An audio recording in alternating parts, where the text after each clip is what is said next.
Behind the Brand features the people who are making things happen. Get the insight to grow your biz from experts who've done it. Get behind the brand.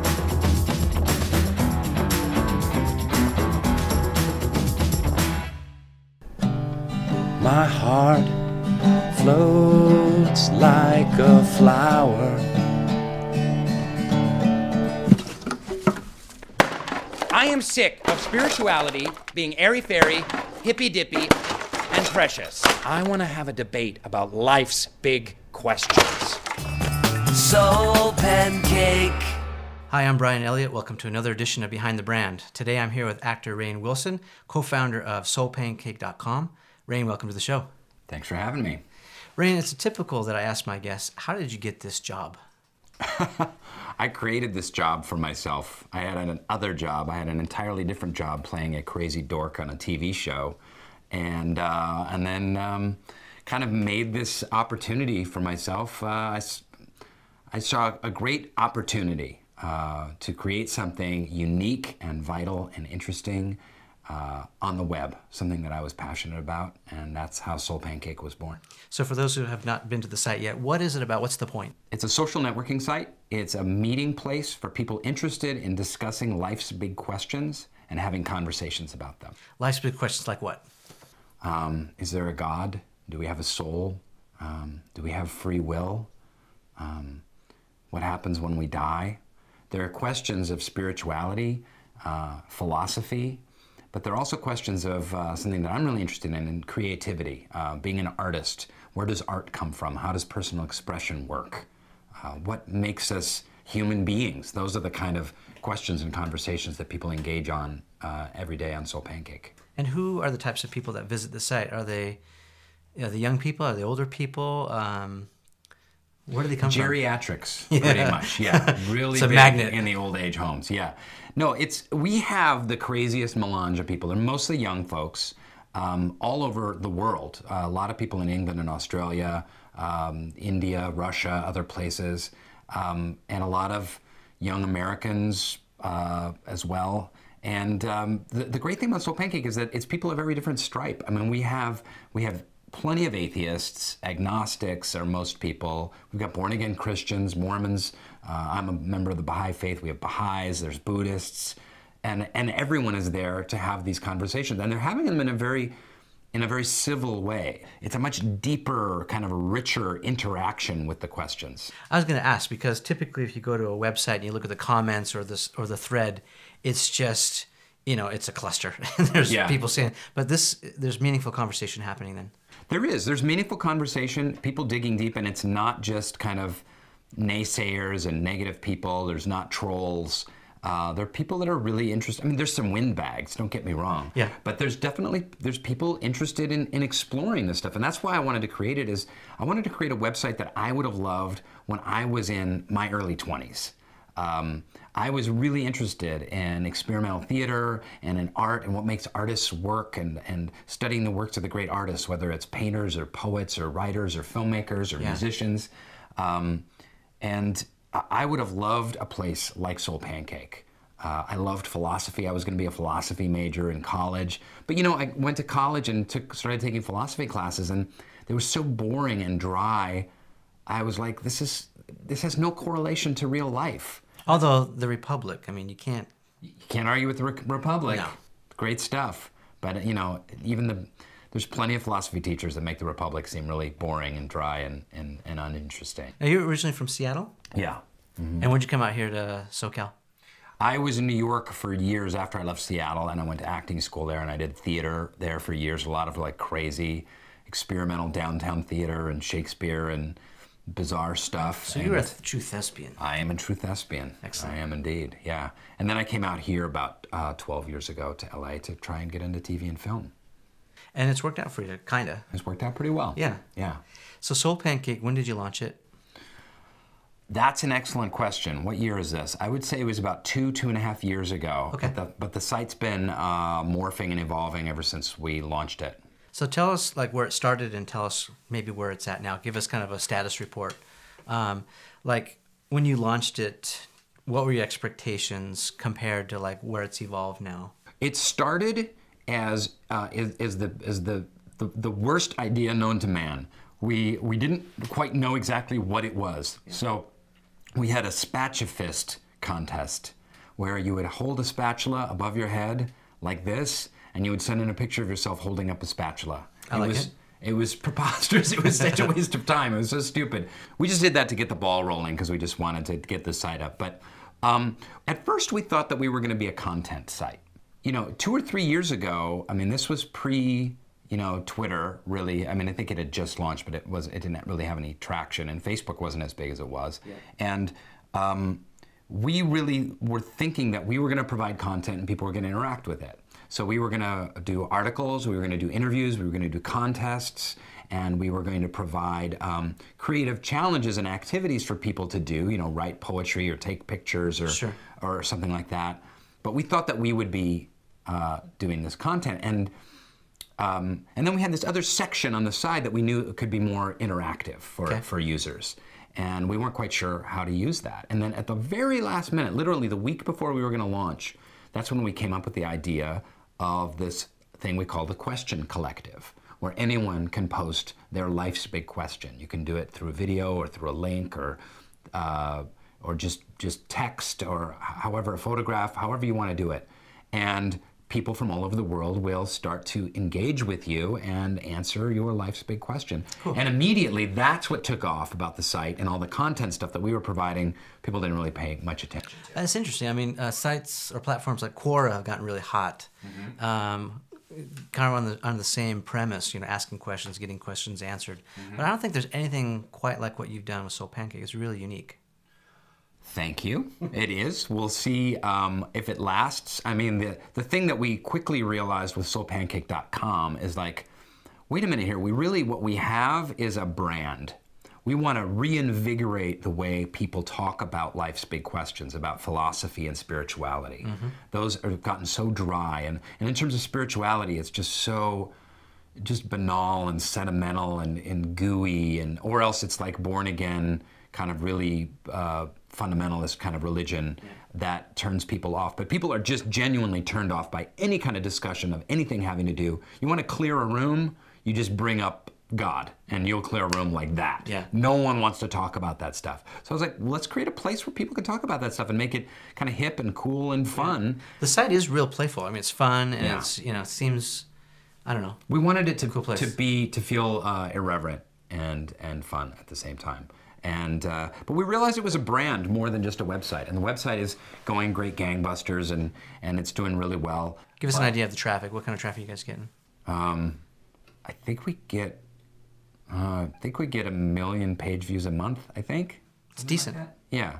So it's doing pretty well, and it's, there's a lot to talk about.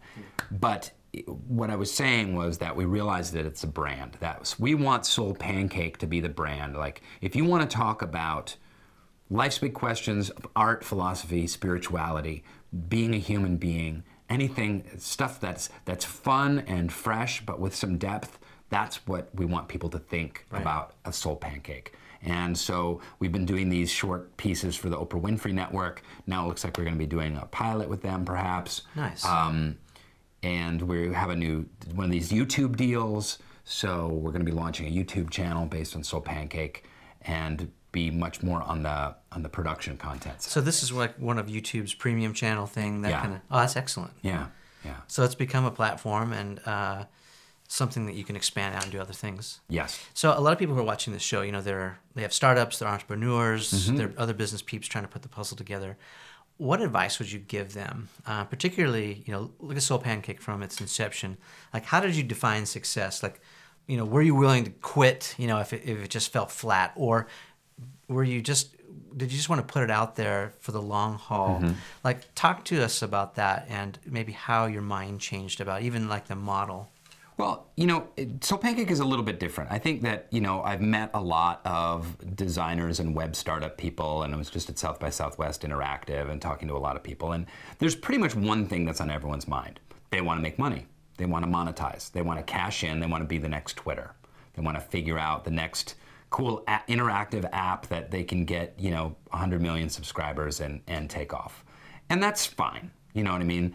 But everyone is out there trying to do that. And one thing that we wanted to do with Soul Pancake, I was like, from the beginning, it's like, look, I could have made a lot more money and been a lot more successful with the site and with the brand, doing comedy or, you know, doing another kind of Funny or Die or something like that, because that's really my world that I inhabit as an actor. Yeah. But this is a passion project, and this is a passion that I have. Right.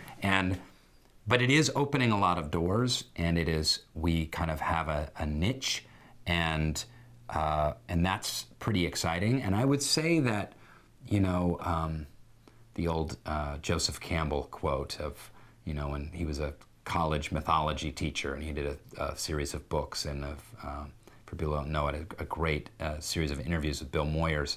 And he would always say to the college students that would come to him, and they would say, "What should I do with my life?" And he would say, "Follow your bliss." And that is, you know, it's kind of become a little bit of a cliche. But I would say that on the web, it's still possible to follow your bliss. Like, what is it that you want to see? What do you want to most have happen? I mean, when you read about how these things were started, it really kind of, how the great things that happen on the web started, they really came out of that. They didn't come out of a focus group of like, here's how we're going to make money. They just came out of like, I want to view this kind of content, and there's no place for me to post videos of my kid and dogs fetching sticks, so I'm going to create YouTube. Yep. You know what I mean? I want to be able to share and interact over videos. I want to share my videos and broadcast myself, and that's how it came to be. So I think you need to go a little bit deeper than like, how can we make money? Because there are right now literally 68,000 really brilliant people out there going, how can we make money off of the internet? Yeah. And if you can follow your passion on the internet and fill a need, you'll eventually make money, and you'll be successful. But more importantly, you'll be fulfilled. And you have a community. I mean, it's a true seems like a groundswell, grass movement, whatever you want to call it. Mm-hmm. And anytime you've got an audience, there's always someone that maybe wants to reach that audience, or there's things that you can do. Sure. I'm a firm believer in 1 times 1 does not multiply. You know, I cannot do very much myself, but 1 times 100, 1 times 1,000, 1 times 1,000,000. I mean, then you got something, right? Right. People working together, whether it's causal or whether it's financial or whatever it is. Mm-hmm. The power of people is, I mean, there's really no limits. We wanted to bring people together in a positive way. And, you know, the website is like our platform. And then all of these other things. We have a best-selling book. It was a New York Times bestseller. There are meetups happening. There's even a woman in Massachusetts who's using Soul Pancake as a teaching tool in the schools. So she's going in with elementary school kids and having them do artistic creative challenges and debating life's big questions. And then the stuff with Oprah Winfrey and the YouTube channel that you know, it really is like a tree. And we'll see what takes off, and we have to be open to see, like, one thing, you know, the own stuff may fall flat and the YouTube thing may take off, or maybe a series of books that take off, or maybe it becomes an educational initiative, or maybe it's the website, or who knows what it is. But we have to, we just want to keep building community. I don't want to go past what you're saying, because I want to unpack that just a little bit, because I think it's really important what you're saying. It may be subtle, people might be missing it, but what you've said essentially is, you know, as when you have a brand or you have a product or a service, you start a company, I think the inclination is to, you know, want to have full control over it. Mm-hmm. But what you've done is the secret sauce. I mean, you've basically given the power back to the people. Mm-hmm. And you're letting them decide what they should do with it. And all these amazing iterations and different things, uses that you maybe couldn't have conceived, are now coming about and fulfilling your mission. I mean, it's still doing what you want to do. It just is being put in the power of the other people. I think about that in terms of Twitter a lot, because I joined Twitter pretty early, relatively early, and my Twitter feed really took off. Yeah. And I really started it just to promote Soul Pancake at the beginning. I had no interest in it, and then it kind of became this whole thing in and of itself. And I think when they started Twitter, they were thinking like, hey, here's a cool way for friends to keep in touch, and like say, hey, I'm having a coffee, where are you at? And like, you know, and kind of like friends following friends. And I think what happened on Twitter right away was, as soon as some celebrities started coming on, comedians and stuff like that, people came to follow celebrities and to get jokes on Twitter, and that kind of brought people because they would follow the comedians and get jokes. And then more and more different kinds of celebrities came, and then they wanted updates from all different kinds of celebrities, and it kept growing because it really became about like, you know, what's Terrell Owens going to tweet about, or what's, you know, Kim Kardashian going to tweet about, or what kind of celebrity train wreck is going to happen. Yeah. And then, you know, with the Iranian Revolution and in Libya, and I just read today that there was a coup in Mali. The army took over Mali, killed the president, and took over the royal palace. And they sent out an official tweet of the coup. To announce it, yeah. To announce it. So now it's shifting to kind of this world news unfolding like an amoeba of news. But what they did is they created a platform where it could do that. It wasn't so rigid that they're like, this is our idea and we are creating an app where you scan it and then you will find bargains at a store near you, and when you meet up with people at an airport you will exchange, and that, you know, you have this, it has enough gooiness to be able to be malleable and adapt. It is amazing. It's the now web, and a lot of people say, you know, news doesn't break anymore, it tweets. And, you know, even thinking back to that airplane that crashed in the Hudson, and, you know, the Japanese journalist that was kidnapped in the Middle East and, you know, tweeted from the phone, tricked his captor and said, you know, I'm being held captive. He tweeted that out. We're finding amazing uses, whether it's early warning for earthquakes or tsunamis, or getting access to your favorite athlete or celebrity. It's pretty cool stuff. Yeah. How's it changed your life? I mean, do you feel... do you let your fans have access to you? Like, do you share personal thoughts and feelings, or is it? Sure. People. That was another reason that I was interested in Twitter right away. Was I wanted people to be able to get to know me different than Dwight. They just know me as my character, and then, you know, I'd even walk down the street and people would be like, "Dwight, yo, hey Dwight, it's Dwight. Hey, look, it's Dwight," and they didn't know me as an actor named Rainn Wilson who has this life and is this kind of different kind of weirdo other than the character Dwight. And so this was a way for people to just kind of get to know me. And I love you on Galaxy Quest, by the way. Oh, thank you. Thanks so much. Thanks for remembering. My first job in LA, actually. Was it? Yeah. But so that's been very successful for people to get to know me. And now it's this double-edged sword, because now I am very well known for my online presence, for my Twitter feed, and for Soul Pancake, and for various ventures that I am starting, almost as well known as I am as an actor. Yeah. And, you know, I started to be an artist, and I have to be careful because I want to be an artist more than I want to be a mogul. Right. But I'm kind of going down this mogul path of, you know, producing more and more and having a production company, and Soul Pancake taking off. So it's, for me, it's kind of a personal challenge. Yeah, and I think the celebrities or the personalities that really get it, they are blurring the lines between, you know, traditional entertainment media channels and digital. It's all becoming such a blurred line. Jimmy Fallon comes to mind, for example. You know, he's huge on Twitter, and it's not just Twitter. I mean, it's Facebook, it's YouTube, it's whatever. It's really not about the tools. I mean, those are going to change, obviously. Well, actors. What you become when you become a television celebrity is you become a brand, you know, and people know me for a certain kind of off-the-wall, quirky humor. It resonates a lot, especially with the young audiences of The Office. Has a very kind of young audience base. Some comedies have, you know, the average age of the viewer is like 50-something years old. Our average age is like 27 years old. And so I have to be very conscious of like, what is this Rainn Wilson brand? Yeah, what are you putting out there? I don't want to take myself too seriously, because that's not me. You know, I can't do that. Are you naturally funny all the time? Do you want to be? No, I'm not. I'm not funny all the time, but I'm myself all the time, and that's mostly my journey to become more and more deeply filled with integrity and closer to who I really am, and allowing who I really am to come out. Yeah. And it's all these things. I can be very, very serious. I can be very, very goofy, and sometimes both at the same time. Yeah, and I was pleasantly surprised when I was doing my research and doing a deep dive into Soul Pancake, how truly spiritual and thoughtful and philosophical you are. To me, that really rounded you out as a person. A couple of my perceptions from some of my favorite movies and shows, a little bit different, seeing the human side of you. So I thought that was nice. Let's talk about failure. So there's this huge stigma attached to failure. A lot of people don't like to talk about it, but the reality is that you really can't have success without failure. They go hand in hand. From the perspective of, hindsight's 2020, talk to us and maybe share some of your experiences with some of the people that might be watching that might want to know, what have you had to go through to get to where you are now?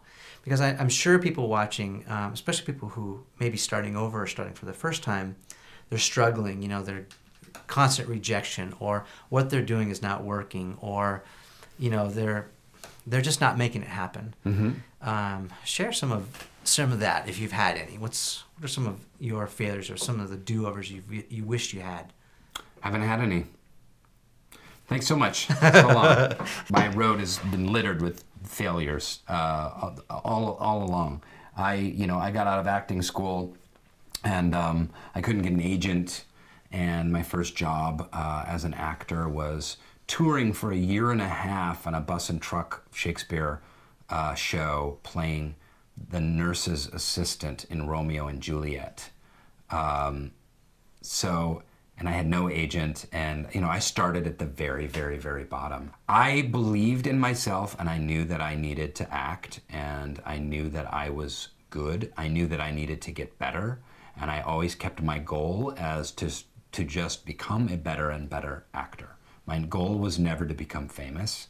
My goal was to become a working actor, so I didn't have to wait tables and do catering and drive a moving van. Mm-hmm. And so I knew that to do that, I needed to be better and better. So I was always taking workshops, doing readings, getting groups of friends together and putting on plays and shooting short films and just honing my skills as I kept auditioning. And I just started at the very, very bottom and then got some little jobs in town and got a little bit better agent and then a little bit better jobs and then my first TV gig and then another little bit better agent and I started at, my wife calls it like the Amway pyramid. Like I started at the very bottom, like climbing my way up to the top. But I've had some extraordinary failures. I had a huge break. This director I'd worked with several times cast me as a lead in a Broadway play. And it was a restoration comedy. It was a period comedy from just after Shakespeare. And I was so certain this was going to be my break. I was going to be front page New York Times. I was going to get great reviews. This was going to be awesome. I was going to be discovered. I was going to get a great agent. Everything was going to happen for me because of this. Yeah. And I was so nervous that I sucked. I mean, I really was bad in this play. It's called London Assurance. You can look it up, look for the online reviews. They were pretty terrible. And I was really, really bad, and I really bombed. And how'd you deal with it? I cried a lot. I was devastated. It was every time I did the show, it was torture. I felt like I wasn't in my body. It was the weirdest thing. Everything, I had been so good as an actor before, but and it's because you felt everything was riding on that. Yeah, there was just so much pressure. Which, as an actor, you need to feel zero pressure. You need to just be your character and be in the moment and be listening and breathing and reacting. And I couldn't do any of that stuff. And I almost had a nervous breakdown. I mean, it was crazy. And from that, my agents at the time didn't come see the show, so I fired them, and I got these terrible reviews. And then I left town. I went to this cabin in Oregon with my wife and just holed up for a while. And then I just kind of it kind of broke through a bunch of stuff for me, and I saw the world a lot more clearly. And I was kind of like, fuck it, I have to be me. This is who I am. I'm not going to try and be something else and go for these reviews and agents and this kind of path. Like, I have to be myself, and I'm going to follow my own path. And then not long after that, I started getting into film and TV and came out to LA, and things just started opening up for me. So what was the worst experience of my life ended up being the most transformative, best experience of my life. Did you ever have those feelings of resentment? Some people might feel, the people who are not with me through my struggles are not going to be with me through my successes.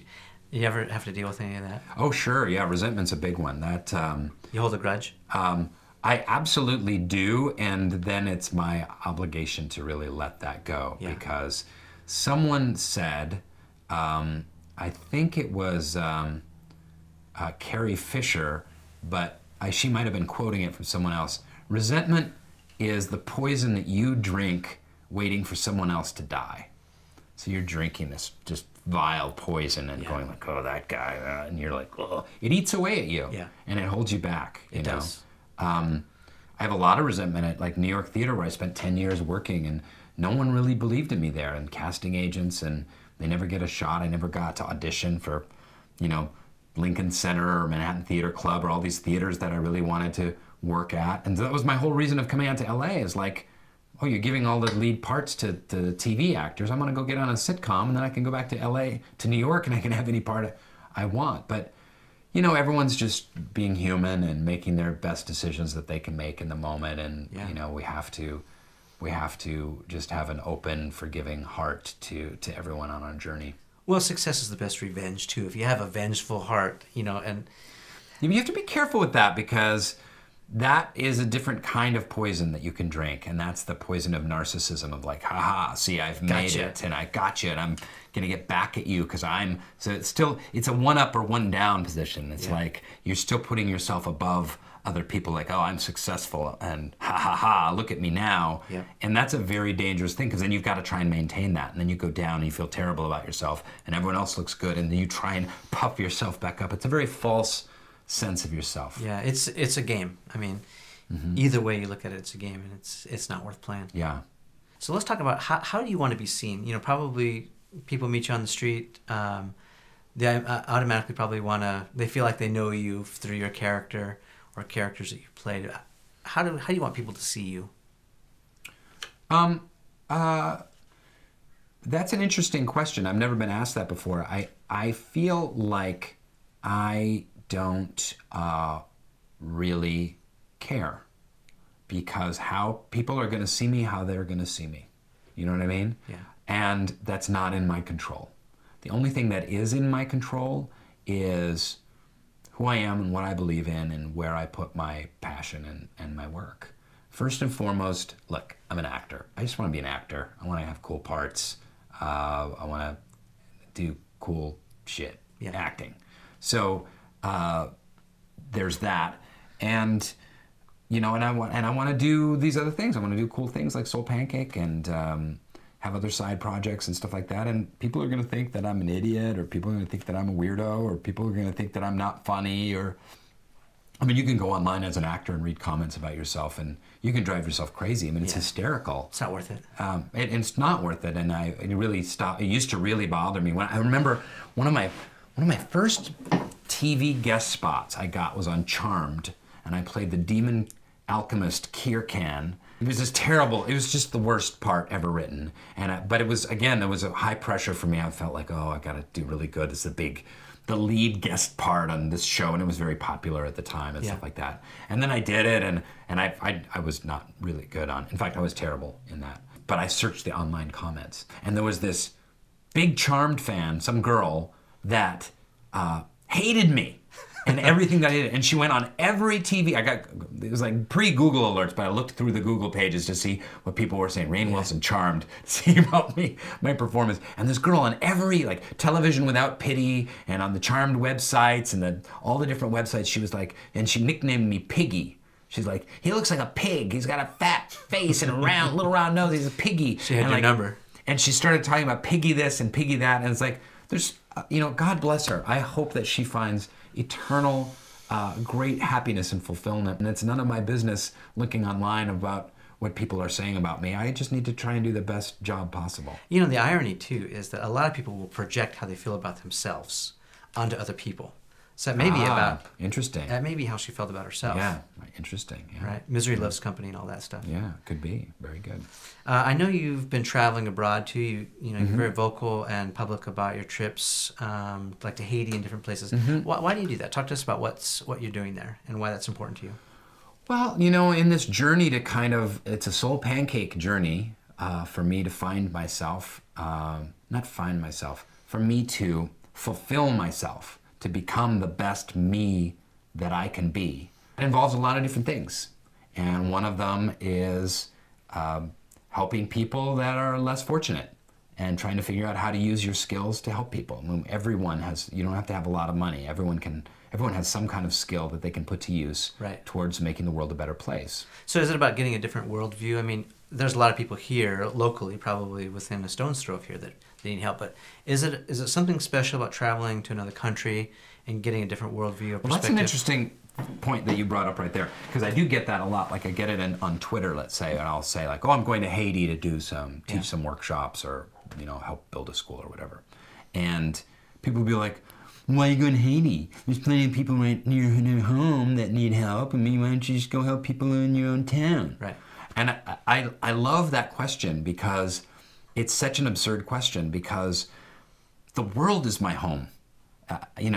We're in Agora Hills, California. Like, I don't need to help people in Agora Hill. What does that mean? Or does it need to be in LA County, or it can be LA and Ventura County, or you can only help people in Southern California, or it has to be California, or it has to be the Western United States, or it has to be United States, but it can't be Mexico, and it can't be Canada. Okay, it can be North America. Like, how do you divide where people need help? You go somewhere, people need help. They need schools in Haiti, and they need education, and it's something I really believe in and want to help raise money for, and so I'm going there. Maybe I'll go, some other neighborhood later on. So I think that's a journey that's a discussion that will no longer be happening 10 years from now. 10 years from now, kids will just see themselves as world citizens, plain and simple. It doesn't matter that through an accident of genes, like my consciousness went bloop in Seattle, Washington, and I was named Rainn Wilson, and I was this big, fat, weird-looking baby in Seattle going, ah.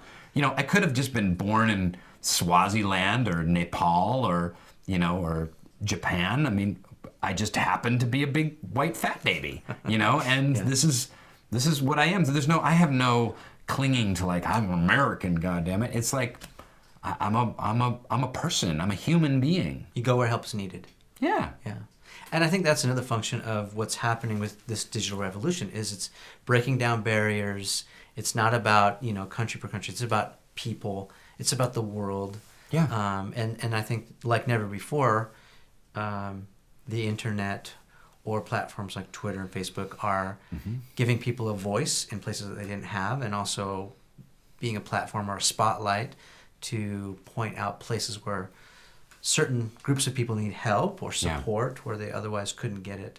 There's questions on Soul Pancake that are so intimate and vulnerable, and that's when I really feel really proud of what we've built.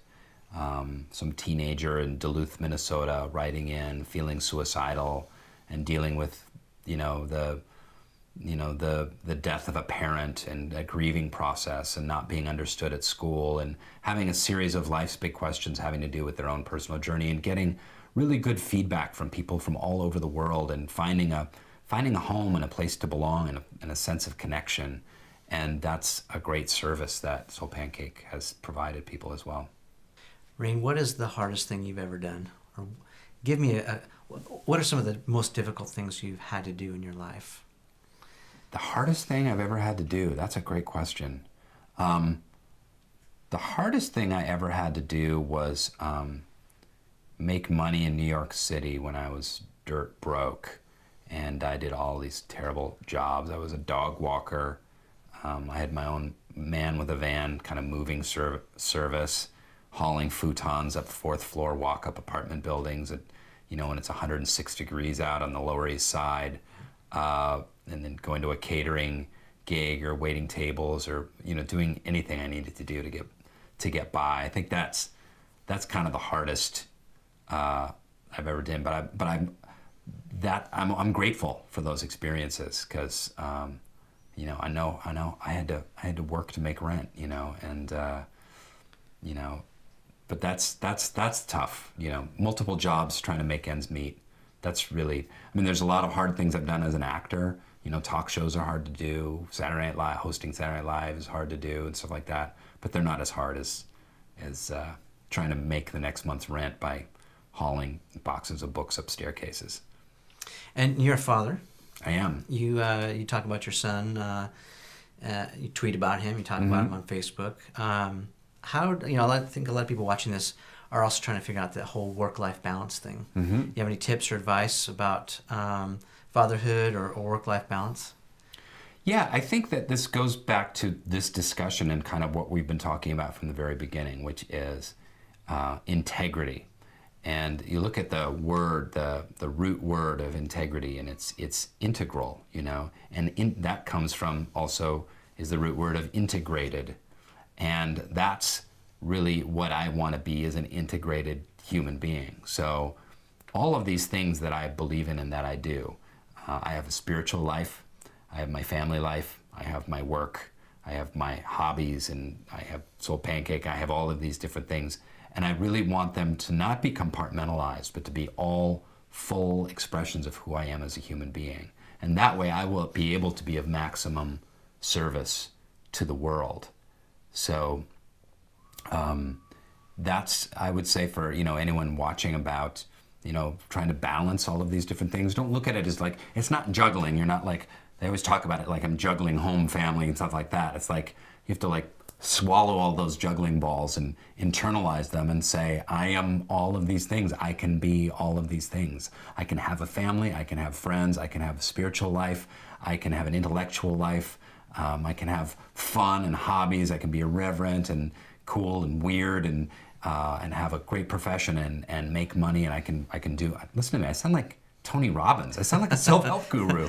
When did that happen? You're selling it. I'm buying it. All right. It. We've been spending a little time with Rainn Wilson. Rainn, thank you so much for spending some time with us. I hope you learned something. Really hope you have continued success with Soul Pancake. It's awesome. Love the idea. Thanks. Love you. Great. Kudos to you. I love you too. Thanks. Good talking to you. This Behind the Brand episode is brought to you by Raven Internet Marketing Tools. Powerful data and tools for online marketers. Get a free trial at raventools.com/behind.